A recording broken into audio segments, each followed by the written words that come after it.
الرجيم بسم الله الرحمن الرحيم إن الدين عند الله الإسلام رب اشرح لي صدري ويسر لي أمري واحلل عقدة من لساني يفقهوا قولي। আজকের এই জলসার সভাপতি মহাশয়, মঞ্চে উপবিষ্ট উলামা একরাম এবং অন্যান্য অতিথিবৃন্দ এবং আমার সামনের ভাই এবং বোনেরা, আমি সকলকে স্বাগত জানাই ইসলামিক সম্ভাষণে। আসসালামু আলাইকুম ওয়া রাহমাতুল্লাহি ওয়া বারাকাতুহু। আল্লাহ সুবহানাহু ওয়া তাআলা শান্তি, দয়া, রহমত আপনাদের প্রত্যেকের উপর বর্ষিত হোক। আজকে এই তাবলিগি সভায় আমার আলোচনার বিষয়বস্তু হলো মুসলিম উম্মার সমস্যা ও জীবনের উদ্দেশ্য। আমরা জানি যে মুসলিম উম্মা আজকে বিভিন্ন সমস্যায় জর্জরিত, তবে আজকে আমি সেই সমস্যাগুলোর কথা বলবো যেগুলো মূলত মুসলিম উম্মার দ্বীনের সঙ্গে রিলেটেড, ধর্মের সঙ্গে সম্পর্কিত। আমরা জানি একটা সমাজ আর্থিক দিক থেকে জর্জরিত হতে পারে, সামাজিক থেকে জর্জরিত হতে পারে, রাজনৈতিক দিক থেকে জর্জরিত হতে পারে, বিভিন্ন দিক থেকে জর্জরিত হতে পারে। তবে আজকে আমার মূল ফোকাস, মূল আলোচনার বিষয়বস্তু থাকবে ইসলামের দিক থেকে কিভাবে আমরা মুসলিম সমাজ দূরে সরে যাচ্ছি বা পিছিয়ে রয়েছি, কি কি সমস্যায় আমরা জর্জরিত রয়েছি, সেই বিষয়গুলো আমি আপনাদের সামনে তুলে ধরার চেষ্টা করব। মুসলিম উম্মা যে সমস্ত সমস্যার সম্মুখীন হচ্ছে তার মধ্যে অন্যতম প্রথম বড় সমস্যা হচ্ছে যে আমরা আমাদের জীবনের উদ্দেশ্য ভুলে গেছি। আমরা আমাদের জীবনের যে মূল উদ্দেশ্য আল্লাহ সুবহানাহু ওয়া তাআলা কোরআনে বলেছেন, সেখান থেকে অনেক দূরে সরে গেছি। আপনি যদি জিজ্ঞাসা করেন আজকে কোনো মুসলিমকে, ভাই তোমার জীবনের উদ্দেশ্য কি, তাহলে হয়তো আপনি তার কাছে উত্তর পাবেন যে অনেক সম্পদ উপার্জন করা, না হয় অনেক ক্ষমতা অর্জন করা, না হয় অনেক খ্যাতি অর্জন করা। আমাদের জীবনের উদ্দেশ্য কি, এই প্রশ্নের উত্তর কে সবচাইতে ভালো দিতে পারে? আপনাদের কি মনে হয় সেটা আমি, রাইহান আলামিন? একদমই না। আমাদের জীবনের উদ্দেশ্য কি, এর সবচাইতে ভালো উত্তর দিতে পারেন আমাদের স্রষ্টা আল্লাহ সুবহানাহু ওয়া তাআলা। তিনি বলেন কোরআন মাজিদে সূরা জারিয়াত সূরা নম্বর 51 আয়াত নম্বর 56 মধ্যে, ওমা খালাকতুল জিন্না ওয়াল ইনসা ইল্লা লিয়াবুদুন, যে আমি মানব জাতিকে এবং জিন জাতিকে সৃষ্টি করেছি শুধুমাত্র আমার ইবাদত করার জন্য। অর্থাৎ আমাদের জীবনের একমাত্র উদ্দেশ্য সেটা হচ্ছে আল্লাহ সুবহানাহু ওয়া তাআলার ইবাদত করা, তার বন্দেগী করা। আল্লাহ সুবহানাহু ওয়া তাআলা সূরা মুলক সূরা নম্বর 67 আয়াত নম্বর 2 এর মধ্যে বলছেন, আল্লাযী খালাকাল মাউতা ওয়াল হায়াতা লিয়াবলুয়াকুম আইয়ুকুম আহসানু আমালা, যে আল্লাহ সুবহানাহু ওয়া তাআলা জীবন এবং মৃত্যু সৃষ্টি করেছেন যাতে তিনি তোমাদের পরীক্ষা করতে পারেন কে তোমাদের মধ্যে কর্মে উত্তম। অর্থাৎ আমাদের এই জীবনটা হচ্ছে আখিরাতের জন্য একটা পরীক্ষা, টেস্ট। আমরা যখন কোনো পরীক্ষায় বসি, ধরেন সাপোজ নিট পরীক্ষায় বসি, নিট পরীক্ষায় পাস করলে ডাক্তার হতে পারে, ঠিক তেমনি জীবনের এই পরীক্ষায় পাস করলে আমরা ইনশাআল্লাহ পরকালে সফল হতে পারবো, জান্নাতে যেতে পারবো। আল্লাহ সুবহানাহু ওয়া তাআলা অন্য আয়াতে বলেন সূরা আল ইমরান সূরা নম্বর 3 আয়াত নম্বর 185-তে, কুল্লু নাফসিন যায়কাতুল মাউত, যে প্রত্যেকটা নাফস, প্রত্যেকটা জীব মৃত্যুর স্বাদ গ্রহণ করবে এবং কিয়ামতের দিন তোমাদেরকে পূর্ণ প্রতিফল দেওয়া হবে। আমাদের যাবতীয় পরিপূর্ণ হিসাব হবে কিয়ামতের দিন। তারপরের অংশে আল্লাহ সুবহানাহু ওয়া তাআলা বলছেন, ফামান জুহজিহা আনিন নার ওয়া উদখিলা জান্নাহ ফাকাদ ফাজ ওমাল হায়াতুদ দুনিয়া ইল্লা মাতাউল গুরুর, এবং যাকে জাহান্নামের আগুন থেকে রক্ষা করা হলো এবং জান্নাতে প্রবেশ করানো হবে সেই কিয়ামতের দিন, সেই হচ্ছে সফল কাম। আমরা যদিও সম্পদ উপার্জনকে সফলতা মনে করি, কারো কাছে কোটি টাকার মালিক, কেউ অনেক ক্ষমতার মালিক, কারো অনেক খ্যাতি রয়েছে, যতই যা কিছুকে আমরা সফলতা মনে করি না কেন, আল্লাহ সুবহানাহু ওয়া তাআলা এই আয়াতে সফলতার একটাই ডেফিনেশন দিয়েছেন, যাকে জাহান্নামের আগুন থেকে রক্ষা করা হলো এবং যাকে জান্নাতে প্রবেশ করানো হলো সেই সফল কাম। সফলতার একমাত্র ডেফিনেশন আল্লাহ সুবহানাহু ওয়া তাআলা এটাই দিয়েছেন। এবং আমাদের মাথায় এটা ঢুকিয়ে নিতে হবে যে সফলতা শুধু এই দুনিয়াবি সফলতা, কিছু টাকা অর্জন করেছি, সম্পদ আছে আমার, কিছু ক্ষমতা আছে, খ্যাতি আছে, তার মানে সফল নয়। আমরা যদি জান্নাতে প্রবেশ করতে পারি, জাহান্নাম থেকে নিজেকে বাঁচাতে পারি, তাহলেই আমরা প্রকৃত সফল। এই দুনিয়া কতদিনের? আল্লাহ নবী সাল্লাল্লাহু আলাইহি সাল্লাম বলেছেন, তিরমিজির হাদিস 2331 নম্বর হাদিস, আবু হুরায়রা রাদিয়াল্লাহু আনহু বর্ণনা করেন, রাসূল সাল্লাল্লাহু আলাইহি সাল্লাম বলেছেন যে আমার উম্মতের গড় আয়ু হচ্ছে 60 থেকে 70 বছর বয়স। জাস্ট এটুকু হচ্ছে জীবন আমাদের, 60 থেকে 70। এর বাইরে এর বেশি খুব অল্প জন মানুষই ক্রস করবে। আল্লাহ নবী সাল্লাল্লাহু আলাইহি সাল্লাম 1450 বছর আগে বলে গেছেন। তো আমরা দেখতে পাচ্ছি আজকে যে কতজন মানুষ 70 ক্রস করছে। 70 এটা অ্যাভারেজ, কিন্তু একটা বাচ্চাও মারা যেতে পারে, একটা যুবকও মারা যেতে পারে, যে কোনো সময় মৃত্যু আমার আসতে পারে। এই তো হচ্ছে দুনিয়া। এই দুনিয়া নিয়ে আমরা কম্পিটিশন করি যে ওর কাছে একটা গাড়ি রয়েছে, আমার কাছে দুটা গাড়ি থাকা চাই, ওর একটা বাড়ি আছে, আমার দুটা বাড়ি থাকা চাই। কিন্তু আল্লাহ সুবহানাহু ওয়া তাআলা কোরআনের সূরা আল ইমরান সূরা নম্বর 3 185 সে অংশে কি বললেন? ওয়ামাল হায়াতুদ দুনিয়া ইল্লা মাতাউল গুরুর, যে নিশ্চয় দুনিয়ার ভোগ ছলনাময় ভোগ ছাড়া কিছুই নয়। দুনিয়ার যা কিছু রয়েছে, যাকে আমরা সফলতা মনে করি, এগুলো হচ্ছে সবই ছলনা, সবই হচ্ছে খেলনার মতো। আজকে আপনি আছেন, কালকে আপনি থাকবেন না, কেউ আপনাকে মনে করবে না, আপনাকে কেউ স্মরণ করবে না, দুনিয়া কারোর জন্য থেমে থাকবে না, দুনিয়া ঠিক গতিতে এগিয়ে যাবে, কিন্তু আমি আর আপনি এই পৃথিবীতে থাকবো না। তাই আমাদেরকে জীবনের উদ্দেশ্য সঠিকভাবে নির্বাচন করতে হবে। এই জীবনের উদ্দেশ্য যদি আমরা ভুলভাবে নির্বাচন করি, ভুল জিনিসকে সফলতা মনে করি, তাহলে কিন্তু আমরা জীবনে প্রকৃত সফলতা অর্জন করতে পারবো না। এই জীবনের উদ্দেশ্য থাকা জানা খুবই জরুরি। ধরুন আপনি কলকাতা যাবেন, কলকাতা যেতে গেলে আপনাকে কলকাতাগামী বাস ধরতে হবে। আপনি যদি ধরেন মালদাগামী বাস, তাহলে আপনি পৌঁছাবেন মালদাতে। সেই জন্য আমরা যদি টাকাকে সফলতা মনে করি, ক্ষমতাকে সফলতা মনে করি, খ্যাতিকে সফলতা মনে করি, তাহলে আমরা ধোকার মধ্যে পড়ে যাব। আমাদেরকে সফলতার একটাই ডেফিনেশন মাথায় ঢুকিয়ে নিতে হবে, সেটা হচ্ছে আল্লাহকে সন্তুষ্ট করা, জাহান্নামের আগুন থেকে বাঁচা, জান্নাতে প্রবেশ করা। আল্লাহর এই যে দুনিয়ার পরীক্ষা রয়েছে, এই পরীক্ষায় উত্তীর্ণ হওয়া, এই পরীক্ষায় উত্তীর্ণ হওয়াটা আমাদের জরুরি। এই দুনিয়া 60 থেকে 70 বছর, কিন্তু আখেরাত পরকালের জীবনটা কতদিনের? অনন্তকাল, ইটারনিটি, যার কোনো শেষ নেই। তাহলে এই জিনিসটা ইন্টারনালাইজ করার দরকার রয়েছে। আমরা জানি সবাই যে প্রত্যেককে মরতে হবে, প্রত্যেকটা মানুষ বিশ্বাস করে মরতে হবে, কিন্তু আমরা এই বিষয়টাকে রিয়েলাইজ করি না। অনুভূতি আমাদেরকে অনুভব করতে হবে। আল্লাহ নবী সাল্লাল্লাহু আলাইহি সাল্লাম বলেছেন, তোমার হিসেব নেওয়ার পূর্বে তুমি তোমার নিজের হিসেব নাও। আজকে আপনি কল্পনা করুন, যদি আজকে আমার মৃত্যু হয়, আমি কি প্রস্তুত রয়েছি আল্লাহর সামনে জবাব দেওয়ার জন্য? আমি কি আল্লাহকে সন্তুষ্ট করতে পেরেছি? তাই জন্য আমাদেরকে এই যে বিষয়টা, জীবনের উদ্দেশ্য, এটা আজকে সংশোধন করতে হবে। আমরা যারা সঠিক পথে চলছি আলহামদুলিল্লাহ, যারা বুঝতে পেরেছি যে এই দুনিয়ার সফলতা আসলে কিছুই নয়, টেম্পোরারি সফলতা, কিন্তু প্রকৃত সফলতা হচ্ছে জান্নাতে প্রবেশ করা, ইসলামের পথে চলা, আল্লাহকে সন্তুষ্ট করা।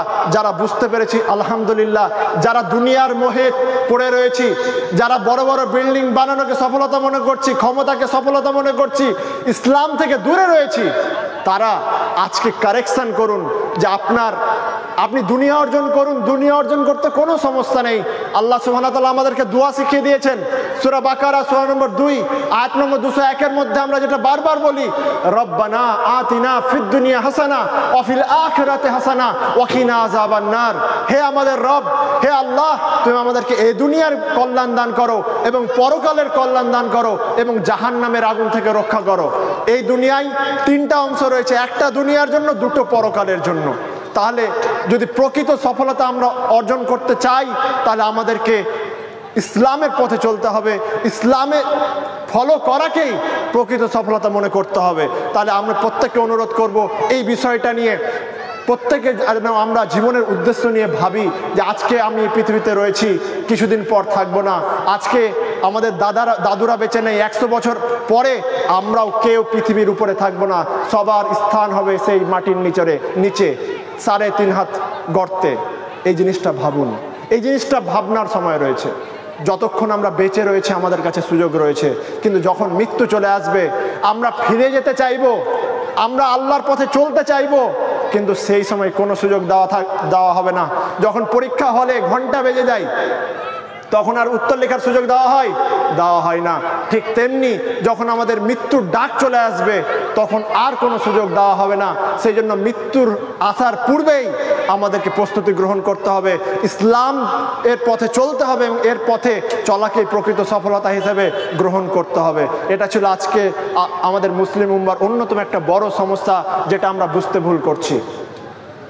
2 নম্বর পয়েন্ট, 2 নম্বর সমস্যা মুসলিম উম্মার, সেটা হচ্ছে আমরা জ্ঞান থেকে অনেক দূরে রয়েছি। জ্ঞান। নেলসন ম্যান্ডেলা সাউথ আফ্রিকার একজন বিখ্যাত বড় নেতা ছিলেন, স্বাধীনতা সংগ্রামী ছিলেন। তিনি একটা কথা বলেছিলেন যে education is the most powerful weapon that we can use to change the world. যে শিক্ষা হচ্ছে এমন একটা মাধ্যম, এমন শক্তিশালী একটা ক্ষমতা, পাওয়ার একটা জিনিস, যার মাধ্যমে আমরা সমাজকে চেঞ্জ করতে পারি, সমাজকে পরিবর্তন করতে পারি। আমরা জানি ইসলামে সবচেয়ে বড় গুনাহ হচ্ছে শিরক, সিন রা কাফ, সবচেয়ে বড় গুনাহ হচ্ছে শিরক, যে গুনার কোনো ক্ষমা নেই। কিন্তু আল্লাহ নবী সাল্লাল্লাহু আলাইহি সাল্লামের উপর প্রথম কোন আয়াত নাজিল হয়েছিল, কে বলতে পারবেন? প্রথম আয়াত নাজিল হয়েছিল সূরা আলাক, সূরা নম্বর 96 আয়াত নম্বর 1 থেকে 5, যেখানে আল্লাহ সুবহানাহু ওয়া তাআলা প্রথম ওহী করেছিলেন, ইকরা, পড়ো, ইকরা বিসমি রাব্বিকাল্লাযী খালাক, পড়ো তোমার প্রভুর নামে যিনি তোমাকে সৃষ্টি করেছেন আলাক থেকে। আমরা অনেকেই আজকে পড়াশোনা তো করছি, আজকে আমরা অনেক শিক্ষা অর্জন করছি, কিন্তু আমরা আল্লাহর পথ থেকে দূরে সরে যাচ্ছি। সেই জন্য আল্লাহ সুবহানাহু ওয়া তাআলা বলছেন, পড়ো, তোমার প্রভুর নামে পড়ো। শুধু পড়লে হবে না, আল্লাহ সুবহানাহু ওয়া তাআলার নামে পড়তে হবে, কোরআন হাদিস সহ পড়তে হবে। আজকে আমরা অনেক শিক্ষিত লোককে দেখি যারা ইসলাম থেকে দূরে সরে গেছে, যারা নাস্তিক হয়ে গেছে, যারা ইসলামকে পরোয়া করে না। তাদের এই পরিণতি, তাদের এই শিক্ষার কি গুরুত্ব রয়েছে, কি মূল্য রয়েছে? আল্লাহ সুবহানাহু ওয়া তাআলা পড়তে বললেন, কিন্তু আল্লাহ সুবহানাহু ওয়া তাআলার নামে পড়তে বললেন। তাহলে আমরা এখান থেকে বুঝতে পারছি আমাদের পড়তে হবে, শুধু দুনিয়াবি শিক্ষা অর্জন করলে হবে না, কোরআন হাদিস সহ আমাদেরকে দুনিয়াবি শিক্ষা অর্জন করতে হবে। আজকের এই পৃথিবীতে আমরা যদি লিডারশিপ করতে চাই, নেতৃত্ব করতে চাই, অন্যান্য জাতিকে শিক্ষা দিতে চাই, তাহলে আমাদেরকে শুধু কোরআন হাদিস পড়লেই হবে না, যে আমি শুধু কোরআন হাদিসই পড়বো, দুনিয়ার কোনো নলেজ অর্জন করব না, তাহলেও হবে না। আর আমি শুধু দুনিয়ার নলেজ অর্জন করব, কোরআন হাদিস কিছুই বুঝবো না, এটাও হবে না। আজকে আমাদের প্রয়োজন রয়েছে education for both the worlds, তালিম দোনো জাহাঁ কে লিয়ে। জ্ঞান অর্জন দুই পৃথিবীর জন্যই হতে হবে, এই দুনিয়ার জন্যও হতে হবে, পরকালের জন্যও হতে হবে। আমাদের যেমন ডাক্তার হওয়া প্রয়োজন রয়েছে, ঠিক তেমনি কোরআন হাদিসের জ্ঞান অর্জন করাও প্রয়োজন রয়েছে। আমরা চাই আমাদের ছেলেমেয়েরা ডাক্তার হোক, তবে সে যেন মুসলিম, প্র্যাকটিসিং মুসলিম ডাক্তার হয়, যাতে সে সমাজের খিদমত করতে পারে, সেবা করতে পারে। নাহলে আজকে দেখবেন ওয়েস্টার্ন কান্ট্রিতে, আমেরিকা, ইউকেতে যারা অনেক নিজেকে অনেক শিক্ষিত মনে করে, যারা অনেক উন্নত, অনেক টেকনোলজি আবিষ্কার করেছে, এগুলো ভালো জিনিস, আমাদের ইউটিলাইজ করতে কোনো সমস্যা নেই। কিন্তু তারা যখন তাদের বৃদ্ধ বাবা মা যখন বৃদ্ধ হয়, তাদেরকে বৃদ্ধাশ্রমে রেখে আসে, ওল্ড এজ হোমে রেখে আসে, কারণ তাদের কাছে সেই শিক্ষা নেই। আপনার ছেলে মেয়েকে আপনি যদি চান যে আপনাকে তারা খিদমত করুক, আপনি যদি আপনার ছেলে মেয়ের সম্মান চান, আপনি যদি চান যে আপনার ছেলে মেয়ে আপনাকে ভদ্রতার সঙ্গে কথা বলুক, কিভাবে আপনার দেখাশোনা করুক, এই শিক্ষাগুলো যদি আপনি দিতে চান, তাহলে আপনার দায়িত্ব হচ্ছে আপনার ছেলে মেয়েকে দুনিয়াবি শিক্ষার পাশাপাশি দিনই শিক্ষায় শিক্ষিত করা। নাহলে আপনারও পরিণতি এই হবে। আজকে আপনি সোসাইটিতে দেখেন, আজকে আমাদের বাবা মারা অবহেলিত, লাঞ্ছিত, সন্তানেরা জানে না কিভাবে বাবা মার সঙ্গে কথা বলতে হয়, কিভাবে বাবা মাকে রেসপেক্ট করতে হয়, কিভাবে বাবা মার খিদমত করতে হয়, এটা তাদের মধ্য থেকে মিসিং রয়েছে। সেই জন্য আল্লাহ নবী সাল্লাল্লাহু আলাইহি সাল্লাম বলেছেন, সুনান ইবনে মাজার হাদিস 224 নম্বর হাদিস, তালাবুল ইলমে ফরিদাতুন আলা কুল্লি মুসলিম, সিকিং নলেজ ইজ অব্লিগেটরি আপন এভরি মুসলিম। অর্থাৎ জ্ঞান অর্জন করা প্রত্যেকটা মুসলিম নর ও নারীর জন্য ফরজ। জ্ঞান অর্জন করা শুধু মুসলিম পুরুষদের জন্য না, মুসলিম নারীদের জন্যও ফরজ। আপনি যদি চান যে আপনার বাড়িতে আপনার ছেলে মেয়েরা শিক্ষিত হোক, তাহলে আপনার নারীকেও শিক্ষিত করতে হবে। একটা কথা আছে যে আপনি যদি একটা পুরুষকে শিক্ষিত করেন, তাহলে একজনকে শিক্ষিত করলেন, আর আপনি যদি একটা নারীকে শিক্ষিত করেন, তাহলে একটা জেনারেশনকে শিক্ষিত করলেন, একটা সমাজকে শিক্ষিত করলেন। কারণ ছেলে মেয়েরা কার কাছে মানুষ হয়? কার কাছে থাকে? মায়ের কাছে থাকে। আপনি যদি চান যে আপনার স্ত্রীকে, আপনি আপনার যখন স্ত্রী চান যে একজন মহিলা ডাক্তারের কাছে নিয়ে যাবেন, আপনি চান যে আপনার মেয়েদেরকে কোনো মেয়ে ডাক্তারের কাছে নিয়ে যাবেন, তাহলে আমাদের প্রয়োজন রয়েছে মেয়ে ডাক্তার বানানো। মেয়ে ডাক্তার হবে কিভাবে যদি আমরা তাদেরকে শিক্ষিত না করি? তাহলে ছেলেদেরও শিক্ষিত হতে হবে, মেয়েদেরকে শিক্ষিত হতে হবে। ইসলামের যাবতীয় বিধিবিধান যেমন পুরুষদের জন্য প্রযোজ্য, স্ত্রীদের জন্যও প্রযোজ্য। তাহলে আমাদেরকে এই প্রতিজ্ঞা নিতে হবে যে আমরা দিনী শিক্ষা যারা করছি, আলহামদুলিল্লাহ, দিনী শিক্ষার পাশাপাশি মডার্ন এডুকেশন, অর্থাৎ আমাদেরকে বাংলা ভাষা শিখতে হবে, ভাষা আমাদের যাতে সুন্দর হয়। আপনি যখন কথা বলবেন ভাষাটা যাতে সুন্দর হয়, এটাও এডুকেশন। আপনি ইংলিশ যখন শিখবেন, আজকে অফিস আদালতে ইংলিশের প্রয়োজন রয়েছে, আপনি ইংলিশের জানা দরকার রয়েছে, আপনার বিজ্ঞানের জানা দরকার রয়েছে। তাহলে যারা দিনী শিক্ষা অর্জন করছি তাদের জন্য দায়িত্ব রয়েছে দুনিয়াবি শিক্ষা, যেগুলো সেকুলার নলেজ আমরা বলে থাকি, সেগুলো অর্জন করব। আর যারা আমরা স্কুলে পড়ছি, সেকুলার এডুকেশনে পড়ছি, তাদের জন্য দায়িত্ব হচ্ছে আমরা কোরআন হাদিসের জ্ঞান অর্জন করব। সবচাইতে বড় শিক্ষা হচ্ছে কোরআন এবং সহিহ হাদিসের শিক্ষা, যেটা আপনাকে আখিরাতে মুক্তি দিবে। আপনি এই দুনিয়ায় যতই জ্ঞান অর্জন করেন না কেন, আপনি পিএইচডি অর্জন করেছেন, ডক্টরেট অর্জন করেছেন, সেটা আপনার এই দুনিয়ায় কাজে দিবে কিনা কোনো গ্যারান্টি নেই। তবে কোরআনের জ্ঞান আপনি যদি অর্জন করেন, ইনশাআল্লাহ আপনার কিয়ামতের দিন সেটা আপনার কাজে দিবে, আপনাকে এই দুনিয়ার পরীক্ষায় উত্তীর্ণ হতে সাহায্য করবে। সেই জন্য প্রত্যেকের আমাদের দায়িত্ব হচ্ছে কোরআন এবং সহিহ হাদিসের জ্ঞান অর্জন করা। এই কোরআন কি? আমি যে বললাম যে দুনিয়াটা হচ্ছে পরীক্ষা কেন্দ্র, তাহলে পরীক্ষার তো একটা সিলেবাস থাকে, যে কোনো আপনি পরীক্ষায় বসবেন তার সিলেবাস থাকে। ঠিক তেমনি এই দুনিয়ার যে সিলেবাস, আল্লাহ সুবহানাহু ওয়া তাআলা দুনিয়ার পরীক্ষার সিলেবাস হিসেবে আমাদেরকে কোরআন এবং সহিহ হাদিস দিয়েছেন। আল্লাহ কি বলেছেন, আল্লাহ রাসূল সাল্লাল্লাহু আলাইহি সাল্লাম কি বলেছেন, সেটা আমাদেরকে পড়তে হবে, বুঝতে হবে। এই কোরআন হচ্ছে আমাদের জন্য ইনস্ট্রাকশন ম্যানুয়াল। আপনি যখন কোনো যন্ত্র কিনেন, কোনো মোবাইল কিনেন, বাড়িতে কোনো যখন মেশিন কিনেন, দেখবেন ওখানে একটা সাদা পেজে ইনস্ট্রাকশন দেওয়া থাকে যে এই যন্ত্রটাকে কিভাবে কাজে করতে হবে, কিভাবে ইউটিলাইজ করতে হবে, কিভাবে চালাতে হবে। ঠিক তেমনি আপনি যদি আমাকে অনুমতি দেন, আপনি যদি ভাবেন এই পৃথিবীতে আমরা মানুষ হচ্ছে পৃথিবীর সবচাইতে জটিল যন্ত্র, কখনো আমরা ভাবিনি, তাই তো?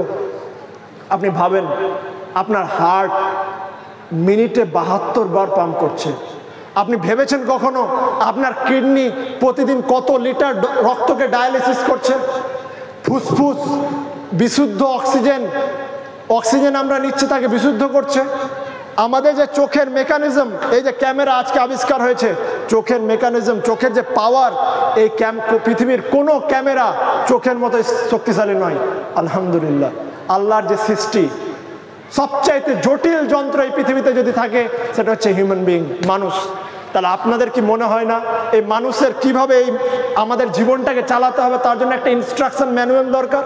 আর এই ইনস্ট্রাকশন ম্যানুয়ালটা হচ্ছে পবিত্র কোরআন। এই পবিত্র কোরআন হচ্ছে আমাদের জন্য গাইড, যে আমরা জীবনটাকে কিভাবে লিড করব, কিভাবে চালাবো। এবং আল্লাহ নবী সাল্লাল্লাহু আলাইহি সাল্লাম হচ্ছে প্র্যাকটিক্যাল কোরআন। তিনি প্র্যাকটিক্যাল দেখিয়ে গেছেন আল্লাহ নবী সাল্লাল্লাহু আলাইহি সাল্লাম যে কিভাবে কোরআনকে ইমপ্লিমেন্ট করতে হবে। এবং আল্লাহ রাসূল সাল্লাল্লাহু আলাইহি সাল্লাম যে সমস্ত কাজ করেছেন, করতে বলেছেন, সেগুলোকে আমরা বলি সুন্নাহ, সহিহ হাদিসে সেগুলো লিপিবদ্ধ রয়েছে। এই কোরআন আমাদের জন্য হচ্ছে ইনস্ট্রাকশন ম্যানুয়াল। এই কোরআন হচ্ছে এক অলৌকিক গ্রন্থ, অলৌকিক গ্রন্থ। আমরা যদি চাই যে ইসলামের সত্যতা মানুষের সামনে তুলে ধরব, তাহলে কিভাবে সেটা আমরা প্রমাণ করতে পারি, কিভাবে প্রমাণ করব? আমরা জানি আল্লাহ নবী সাল্লাল্লাহু আলাইহি সাল্লাম হচ্ছেন সর্বশেষ এবং চূড়ান্ত নবী, কিন্তু এর আগে 1,24,000 নবী রাসূল এই পৃথিবীতে এসেছেন। এবং যখনই কোনো নবী রাসূল এসেছেন, আল্লাহ সুবহানাহু ওয়া তাআলা তাদেরকে মুজিজা দিয়েছেন। মুজিজা মানে অলৌকিকতা, যেটা দেখে তখনকার লোকেরা ঈমান এনেছে, মানে তাকে বিশ্বাস করেছে, তাকে সঠিক নবী হিসেবে মেনে নিয়েছে। যেমন ঈসা আলাইহিস সালাম, তিনি, তার অলৌকিকতা ছিল, তার মুজিজা ছিল, তিনি অন্ধকে দৃষ্টি দান করতে পারতেন। কোন অন্ধ লোক আছে, তিনি তার দৃষ্টি ফিরিয়ে দিতে পারতেন। কোন মৃতকে জীবিত করতে পারতেন আল্লাহর সাহায্যে। এগুলো ছিল মুজিজা। কিন্তু আজকে আমরা যদি প্রমাণ করতে চাই যে ইসলাম সঠিক ধর্ম, কিভাবে প্রমাণ করবেন? আল্লাহ নবী সাল্লাল্লাহু আলাইহি সাল্লাম অনেক মিরাকেল দেখিয়েছেন, অনেক মুজিজা দেখিয়েছেন, যেমন তিনি চন্দ্রকে দ্বিখণ্ডিত করে দিয়েছেন। কিন্তু আমরা যদি চাই কোনো অমুসলিমকে যে ইসলাম সত্য ধর্ম, কিভাবে প্রমাণ করব? তার জন্য আল্লাহ সুবহানাহু ওয়া তাআলা রেখে দিয়েছেন চিরন্তন মুজিজা, যেটা কিয়ামত অবধি থাকবে। সেটা হচ্ছে পবিত্র কোরআন। এই আল কোরআন হচ্ছে এই পৃথিবীর সবচাইতে মিরাকেলস অফ মিরাকেল, অলৌকিকতার অলৌকিক। আমি জাস্ট কয়েকটা আপনাদের অলৌকিক বলবো এই কোরআনের, যাতে করে আমাদের ঈমানটা মজবুত হয়। আমরা যারা মুসলিম সমাজে বাস করি, তারা অনেকেই ইসলামকে গতানুগতিকভাবে ফলো করি, যে বাপদাদা মুসলিম, আমিও মুসলিম। আমি কিন্তু এইভাবে মুসলিম নই। আমি মুসলিম, আমি 10 বছর স্টাডি করেছি, রিসার্চ করেছি, আমি প্রত্যেকটা ধর্ম পড়েছি, জেনেছি, বুঝেছি, এবং তারপর দেখেছি যে ইসলাম হচ্ছে সর্বশ্রেষ্ঠ ধর্ম, ইসলাম হচ্ছে সত্য ধর্ম। সেই জন্য আমি মুসলিম। আমার বাপদাদা মুসলিম, ওই জন্য আমি মুসলিম নয়। আমি মুসলিম কারণ ইসলাম সত্য ধর্ম, ওই জন্য মুসলিম। আমি রিসার্চ করেছি, আমি দেখেছি, জেনেছি, আমি জানি যে ইসলাম সত্য ধর্ম, সেই জন্য আমি মুসলিম। তাহলে আপনাদেরকে জানতে হবে, বুঝতে হবে যে ইসলাম কেন সত্য ধর্ম। আপনি যদি এটা জানেন, তাহলে আপনার ঈমান মজবুত হবে, আপনি ইসলাম ফলো করতে উৎসাহিত হবেন। কোরআনের কিছু অলৌকিকতা আপনাদেরকে বলি। কোরআন হচ্ছে এই পৃথিবীর একমাত্র কিতাব, একমাত্র ধর্মগ্রন্থ যা পরিপূর্ণরূপে A to Z, প্রথম হরফ থেকে শুরু করে শেষ হরফ অবধি 114টা সূরা মানুষ পরিপূর্ণরূপে মুখস্থ করতে পারে। আল্লাহ সুবহানাহু ওয়া তাআলা এর হেফাজতের ব্যবস্থা করেছেন। আল্লাহ সুবহানাহু ওয়া তাআলা কোরআনে বলেছেন, সূরা হিজর সূরা নম্বর 15 আয়াত নম্বর 9 এর মধ্যে, ইন্না নাহনু নাযালনা যিকর ওয়া ইন্না লাহু লাহাফিজুন, যে আমি জিকির অবতীর্ণ করেছি, আমি এই কোরআন নাজিল করেছি এবং আমি এর হেফাজত করব, আমি একে সংরক্ষণ করব। তাহলে কোরআনকে আল্লাহ কিভাবে সংরক্ষণ করছেন? মানুষের হৃদয়ে। আজকে গোটা পৃথিবীর মানুষ যদি মনে করে, বাদশারা মনে করে, শাসকরা মনে করে যে কোরআনকে মুছিয়ে ফেলবো, সমস্ত কোরআনকে জ্বালিয়ে দেব, নাউজুবিল্লাহ, তারপরও কোরআনকে মিটানো সম্ভব নয়। কেন? কারণ কোরআন লক্ষ লক্ষ হাফেজ আল্লাহ সুবহানাহু ওয়া তাআলা তৈরি করে রেখেছেন, যাদের হৃদয়ে কোরআন সংরক্ষিত রয়েছে, যারা ওভারনাইট, রাতারাতি কোরআনকে, হুবহু কোরআনকে ছাপিয়ে নিতে পারে। তাহলে এটা হচ্ছে আল্লাহ সুবহানাহু ওয়া তাআলা একটা মিরাকেল। পৃথিবীর অন্য কোনো গ্রন্থ আপনি এরকম পাবেন না যে শুরু থেকে শেষ অবধি প্রায় 6000-এর বেশি আয়াত মুখস্থ করা, 600-র বেশি পেজ মুখস্থ করা। আমাদের প্রত্যেকটা মানুষের কিছু কোরআন মুখস্থ আছে, এটা একটা মিরাকেল। তাহলে আল্লাহ সুবহানাহু ওয়া তাআলা এটা একটা বড় মিরাকেল যে আল্লাহ সুবহানাহু ওয়া তাআলা হাফেজের মাধ্যমে, হিফজের মাধ্যমে এই কোরআনকে সংরক্ষণ করছেন। কোরআনে আর কি মিরাকেল রয়েছে? আল্লাহ সুবহানাহু ওয়া তাআলা সূরা নিসা সূরা নম্বর 4 আয়াত নম্বর 82-এর মধ্যে বলছেন, চ্যালেঞ্জ করছেন, আফালা ইয়াতাদাব্বারুনাল কুরআনা ওয়ালাউ কানা মিন ইনদি গায়রিল্লাহ লাউযিদু ইখতিলাফান কাসীরা, যে তারা কি কোরআনকে নিয়ে চিন্তা ভাবনা করে না? এই কোরআন যদি আল্লাহ ছাড়া অন্য কারো পক্ষ থেকে নাজিল হতো তাহলে নিশ্চয়ই এরা তাতে অনেক বৈপরত্য পেত, অনেক ভুল পেত। আজকে কম্পিউটারের যুগ, দিন রাত কোরআনকে কম্পিউটারে চেক করা হয়, বিশ্লেষণ করা হয়, রিসার্চ করা হয়। আল্লাহ সুবহানাহু ওয়া তাআলা 1450 বছর ধরে চ্যালেঞ্জ করেছেন যে তোমরা যদি এতে ডাউট করো যেটা আল্লাহর পক্ষ থেকে নয়, তাহলে এতে তুমি একটা কন্ট্রাডিকশন বের করো, একটা ভুল বের করো। এটা হচ্ছে দ্বিতীয় মিরাকেল। এরপরে আর কি মিরাকেল, অলৌকিকতা রয়েছে কোরআনের মধ্যে? আল্লাহ সুবহানাহু ওয়া তাআলা সূরা বাকারা সূরা নম্বর 2 আয়াত নম্বর 23 এবং 24-এর মধ্যে বলছেন, وَإِن كُنتُمْ فِي رَيْبٍ مِّمَّا نَزَّلْنَا عَلَىٰ عَبْدِنَا فَأْتُوا بِسُورَةٍ مِّن مِّثْلِهِ وَادْعُوا شُهَدَاءَكُم مِّن دُونِ اللَّهِ وَإِن كُنتُمْ صَادِقِينَ, যে আমি আমার বান্দা মুহাম্মদ সাল্লাল্লাহু আলাইহি সাল্লামের উপরে এই যে কোরআন নাজিল করেছি, তোমরা যদি এতে সন্দেহ বোধ করো, তোমাদের যদি সন্দেহ থাকে যেটা কেউ লিখে নিয়েছে, মানুষ লিখে নিয়েছে, তাহলে তোমরা এর অনুরূপ একটা সূরা রচনা করে নিয়ে এসো। একটা 114টা সূরা রয়েছে, এর মধ্যে একটা সূরা, সবচেয়ে ছোট সূরা হচ্ছে সূরা কাউসার, যেখানে মাত্র 10টা আয়াত রয়েছে। 1450 বছর ধরে কেউ তৈরি করতে পারেনি, ইনশাআল্লাহ পারবেও না। কোরআনের আর কি মিরাকেল রয়েছে? আমরা তো বুঝলাম যে এগুলো একটু কঠিন, আমরা তো মূর্খ লোক, আমরা তো বুঝি না, আমরা তো পড়তে জানি না, আমরা কিভাবে বুঝতে পারবো এগুলো? তাহলে হাফেজটা তো বুঝতে পারছেন যে হাজার লক্ষ লক্ষ হাফেজ রয়েছে। আর কি? কোরআনের যে সুর, যেটা আমরা প্রত্যেকে অনুভব করি।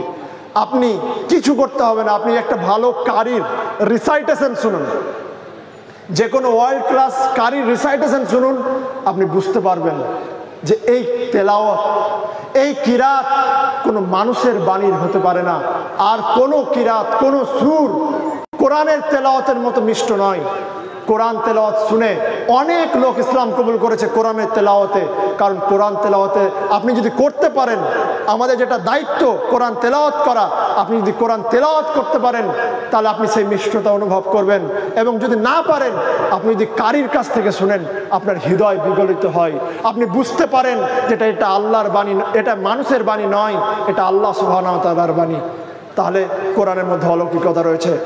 আমি সময় যেহেতু অল্প, সেহেতু আর একটা মিরাকেলের কথা বলবো, যে কোরআন যেই কথাগুলো 1450 বছর আগে বলেছে, বিজ্ঞান অনেক কথাই কিছুদিন আগে আবিষ্কার করেছে। যেমন একটা এক্সাম্পল দিই, সূরা আম্বিয়াতে আল্লাহ সুবহানাহু ওয়া তাআলা বলছেন, সূরা আম্বিয়া সূরা নম্বর 21 আয়াত নম্বর 30-এর মধ্যে, আওয়ালাম ইয়ারাল্লাযীনা কাফারু আন্নাস সামাওয়াতি ওয়াল আরদা কানাতা রাতকান ফাকাতাকনাহুমা, যে পৃথিবীর সৃষ্টি নিয়ে আয়াতে বলা হয়েছে, যে পৃথিবী কিভাবে সৃষ্টি হলো।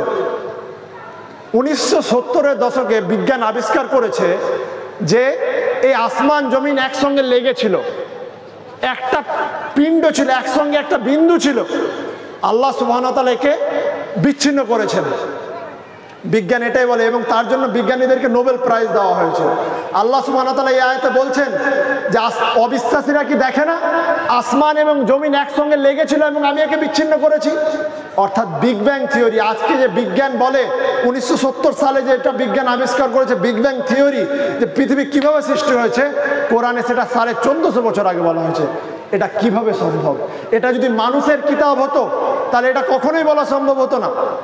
আল্লাহ সুবহানাহু ওয়া তাআলা ওই আয়াতের শেষে বলছেন, আওয়ালাম ইয়ারাল্লাযীনা কাফারু আন্নাস সামাওয়াতি ওয়াল আরদা কানাতা রাতকান ফাকাতাকনাহুমা ওয়া জাআলনা মিনাল মাই কুল্লি শাইইন হাই আফালা তুমিনুন, যে আমি প্রত্যেকটা জীবকে পানি থেকে সৃষ্টি করেছি, জল থেকে সৃষ্টি করেছি, তারপরেও কি তারা ঈমান আনবে না? এই কোরআন কোথায় নাজিল হয়েছে? মরুভূমিতে, বালির দেশে। আর কোরআন এই আয়াতে বলছে যে আমি প্রত্যেকটা জীবকে জল থেকে সৃষ্টি করেছি। আল্লাহ নবী সাল্লাল্লাহু আলাইহি সাল্লামের পক্ষে এটা গেস করা অসম্ভব ছিল যে প্রত্যেকটা নাফস, প্রত্যেকটা জীব জল থেকে সৃষ্টি। আজকে বিজ্ঞান বলে যে আমাদের যে মানুষ, প্রত্যেকটা জীব রয়েছে তার বেসিক যে উপাদান সেটা হচ্ছে কোষ, এবং এই কোষের 60% বেশি, 60% বেশি জল রয়েছে। আমাদের বডিতেও 60% বেশি জল রয়েছে। তাহলে কোরআন 1450 বছর আগে বলেছে, যেটা বিজ্ঞান 100 বছর আগে আবিষ্কার করেছে। আমি জাস্ট বিজ্ঞানের আর একটা এক্সাম্পল দিব যে কোরআনে সেটা 1450 বছর আগে বলা হয়েছে। 1980-র দশকে স্যার ফ্রান্সিস গোল্ড তিনি আবিষ্কার করেন ফিঙ্গার প্রিন্টিং মেথড। আজকে দেখবেন আপনি যতই শিক্ষিত হন, যখন জমি রেজিস্ট্রি করতে যাবেন বা সব জায়গায় ফিঙ্গারপ্রিন্ট ইউজ করা হয়, প্রত্যেকটা জায়গায় বায়োমেট্রিক, ফিঙ্গারপ্রিন্ট, সব জায়গায় ফিঙ্গারপ্রিন্ট। আল্লাহ সুবহানাহু ওয়া তাআলা সূরা কিয়ামা সূরা নম্বর 75 আয়াত নম্বর 3 থেকে 4-এর মধ্যে বলছেন যে যে মানুষ কি মনে করে, অবিশ্বাসীরাকে মনে করে যে আমরা যখন মরে যাব, হাড়গোড় হয়ে যাব, তখন আল্লাহ সুবহানাহু ওয়া তাআলা আবার আমাদেরকে পুনরায় উত্থিত করবেন, কিয়ামতের দিনে আবার তুলবেন? কেমন কথা! আল্লাহ নবী সাল্লাল্লাহু আলাইহি সাল্লাম যখন দাওয়াত দিলেন যে তোমাদেরকে আবার উত্থান করা হবে, তোমরা মারা যাওয়ার পর তোমাদের আবার বিচার হবে, তখন তো ওরা ব্যঙ্গ করতো যে আমরা মরে যাব, আমাদের দেহ মাটিতে মিলে যাবে, আল্লাহ কিভাবে উত্থান করবেন? আল্লাহ এই আয়াতে বলছেন যে মানুষ কি মনে করে যে তোমরা যখন মাটিতে মিশে যাবে, আল্লাহ কিভাবে তোমাদেরকে উত্থান করবেন? আল্লাহ শুধু তোমাদেরকে উত্থান করতে সক্ষম নন, তোমাদের আঙুলের ছাপ পর্যন্ত উত্থান করতে সক্ষম, আঙুলের ছাপকে রিকভার করতে সক্ষম। এই আয়াতে আল্লাহ সুবহানাহু ওয়া তাআলা ফিঙ্গার প্রিন্টিং এর কথা বলছেন, আঙুলের ছাপের কথা বলছেন, যে আঙুলের ছাপে কিছু রয়েছে যেটার মাধ্যমে অপরাধীদেরকে আইডেন্টিফাই করা যাবে। আজকের বিজ্ঞান বলে এই পৃথিবীতে 800 কোটি লোক রয়েছে, কারো সঙ্গে কারো আঙুলের ছাপ মিলে না, কারো সঙ্গে কারো আঙুলের ছাপ মিলে না। ভাবেন, সামান্য জিনিস, একই দাগ, একই রকম দাগ, 800 কোটি লোক, কারো সঙ্গে কারো মিলে না। মিরাকেল! আল্লাহ সুবহানাহু ওয়া তাআলা অদ্ভুত সৃষ্টি, আল্লাহ সুবহানাহু ওয়া তাআলার কি কুদরত! আল্লাহ সুবহানাহু ওয়া তাআলা এই আয়াতে ফিঙ্গার প্রিন্টিং মেথড নিয়ে অনেক আগে বলেছেন, যেটা বিজ্ঞান কিছুদিন আগে আবিষ্কার করেছে। তাহলে আমরা বুঝতে পারলাম যে কোরআন অনেক, এটা নিয়ে একটা লেকচার দেওয়া যায়, কোরআন অ্যান্ড সায়েন্স, যেহেতু সবাই আমাকে অনুমতি দিচ্ছে না সেহেতু আমি সেই বিষয়ে কথা বলছি না। তাহলে আমরা বুঝতে পারলাম যে কোরআন হচ্ছে আল্লাহর বাণী। আমাদেরকে এই কোরআনের জ্ঞান অর্জন করতে হবে, বিশেষ করে কোরআনের তেলাওয়াত। আমরা অনেক মুসলিম রয়েছি, বেশিরভাগ মুসলিমই রয়েছি যারা দুনিয়ার অনেক জ্ঞান অর্জন করি। বাচ্চাকে 4 বছর থেকে স্কুলে ভর্তি করি, 25 বছর অবধি সে পড়াশোনা করে, অথচ কোরআনের কিছুই জানে না। কোরআনের কোনো 10টা সূরাও তার মুখস্থ নেই, কোরআন সম্বন্ধে কিছুই জ্ঞান নেই, 5টা হাদিসও জানে না সে। তাহলে এই রকম শিক্ষা ব্যবস্থা দিয়ে আমরা মুসলিম উম্মাহ নেতৃত্ব দিতে পারবো না। তাই আমাদের সময় হয়েছে যে আমরা এই দুনিয়াবি ইলমের পাশাপাশি দ্বীনি ইলম, কোরআন সহিহ হাদিসের ইলম অর্জন করব, যেটা আমরা অন্যতম একটা বড় সমস্যা হিসেবে উল্লেখ করলাম। এরপর অন্যতম যে সমস্যা আমরা ফেস করছি আমরা মুসলিম উম্মাহ হিসেবে, সেটা হচ্ছে আমরা আমাদের সময়কে অপচয় করছি, সময়কে অপচয় করছি। আল্লাহ সুবহানাহু ওয়া তাআলা বলছেন সূরা আম্বিয়া সূরা নম্বর 21 আয়াত নম্বর 1 এর মধ্যে, ইকতারাবা লিন-নাসি হিসাবাহুম ওয়া হুম ফি গাফলাতিন মুরিদুন। সূরা আম্বিয়ার 1 নম্বর আয়াতে আল্লাহ সুবহানাহু ওয়া তাআলা বলছেন যে মানুষের হিসেব নিকেশের ওয়াক্ত, সময় ঘনিয়ে এসেছে, অথচ মানুষ এখনো গাফিলতির মধ্যে রয়েছে, এখনো গাফেল রয়েছে, এখনো সে উদাসীন রয়েছে। এখনো দেখুন আইপিএল দেখছে, আইপিএল, এখন তো আইপিএল এর সময়, প্রতিটা ম্যাচ আমাদের যুবক সমাজরা দেখে। কি পান আপনারা আইপিএল ম্যাচ দেখে? বিরাট কোহলি সেঞ্চুরি করে, রোহিত শর্মা সেঞ্চুরি করে, আপনাকে দেয় 5 টাকা দেয়। আপনার সময়ের মূল্য এত কম নয় যে আপনি ঘন্টার পর ঘন্টা আইপিএল ম্যাচ দেখবেন। কিছুদিন পর টি20 বিশ্বকাপ আসবে, কিছুদিন আগে ওয়ার্ল্ড কাপ চলছিল, সারা বছর ধরে এর মার্কেটিং চলে, মার্কেটিং গিমিক, একটা শেষ হবে আর একটা শুরু হবে। আমরা আমাদের সময়কে অপচয় করছি, মূল্যবান সময়। এই সময়ের মূল্য আপনি হৃদয়ে আপনার হাত রেখে দেখুন, প্রত্যেকটা কম্পন, প্রত্যেকটা হৃদস্পন্দন আপনাকে মৃত্যুর দিকে এগিয়ে নিয়ে যাচ্ছে। আপনি কবরের কাছাকাছি হচ্ছেন, কবরের আপনার সময় ফুরিয়ে আসছে, আর আপনি আপনার সময়কে, মূল্যবান সময়কে অপচয় করছেন। IPL, football, world cup, cricket, এগুলো সবই হচ্ছে সময়ের অপচয়। এগুলো দেখে আমাদের কোনো লাভ নেই। আপনি খোঁজ রাখেন, নিউজ রাখতে পারেন ম্যাক্সিমাম, বিরাট কোহলি, রোহিত শর্মা সেঞ্চুরি করে আপনাকে 5 টাকা দিবে না। সচিন টেন্ডুলকার 100টা সেঞ্চুরি করেছে, আমাদেরকে দিয়েছে 10 টাকা দিয়েছে? সে তো কোটিপতি, প্রত্যেকে কোটিপতি। আপনি তার খেলা দেখে কি করবেন? তাহলে আপনি নিজের যে জীবনের উদ্দেশ্য যে ইসলামের পথে চলা বা দুনিয়াবি কোনো সফলতা অর্জন করা, তার ক্ষেত্রে কাজে লাগান। আপনি সময়টাকে এমনভাবে কাজে লাগান, সেই সময় দিয়ে হয় আপনি দুনিয়াবি কোনো কাজ করেন, দুনিয়াবি কাজও ইবাদতের অন্তর্ভুক্ত। আমরা শুধু এটা ভাবলে চলবে না যে আমি সালাত আদায় করছি সেটাই ইবাদত। আপনি যদি ভালো করে পড়াশোনা করেন, আপনার উদ্দেশ্য থাকে যে আমি পড়াশোনা করে প্রতিষ্ঠিত হব, ডাক্তার হব, ইঞ্জিনিয়ার হব, আমার পরিবারকে হালাল রিজিক খাওয়াবো, আপনি ইবাদত করছেন। আপনি যদি দিনে 8 ঘন্টা মেহনত করছেন, উপার্জন করছেন কষ্ট করে, মাথার ঘাম পায়ে ফেলে, আপনি ভাববেন না আপনি ইবাদত করছেন না, আপনি ইবাদত করছেন। ইসলামে সব কাজই ইবাদত, সব কাজকে আপনি ইবাদতে রূপান্তরিত করতে পারেন যদি দুটো প্রিন্সিপাল ফলো করেন, দুটো নীতি ফলো করেন। সেটা হচ্ছে নাম্বার 1, কাজটা যদি করেন আপনি আল্লাহকে সন্তুষ্ট করার উদ্দেশ্যে।